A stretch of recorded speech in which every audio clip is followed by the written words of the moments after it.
জামাত ও BNP কর্মীদের সংঘর্ষে ঝিনাইদহে আহত ৬। ১৩ই মার্চ বুধবার রাতে উপজেলা শ্যামপুর মাদ্রাসা মোড় এলাকায় এই সংঘর্ষের ঘটনাটি ঘটে।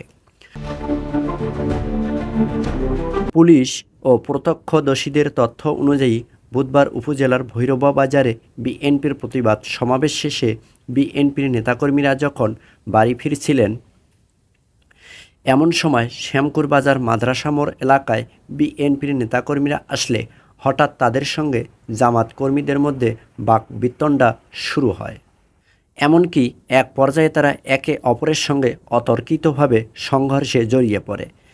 কিন্তু কিছুক্ষণ পর এলাকাবাসীর প্রচেষ্টায় সংঘর্ষটি থামানো হলে স্থানীয় সূত্রে জানা যায় এতে শ্যামপুর গ্রামের জামাতের কর্মী আব্দুল মুন্না ও আবুল কাসেম এবং শ্যামপুর নিন্দাপাড়ার বিএনপির সমর্থক শরীফুল ইসলাম সহ অন্তত ৬ জন আহত হন।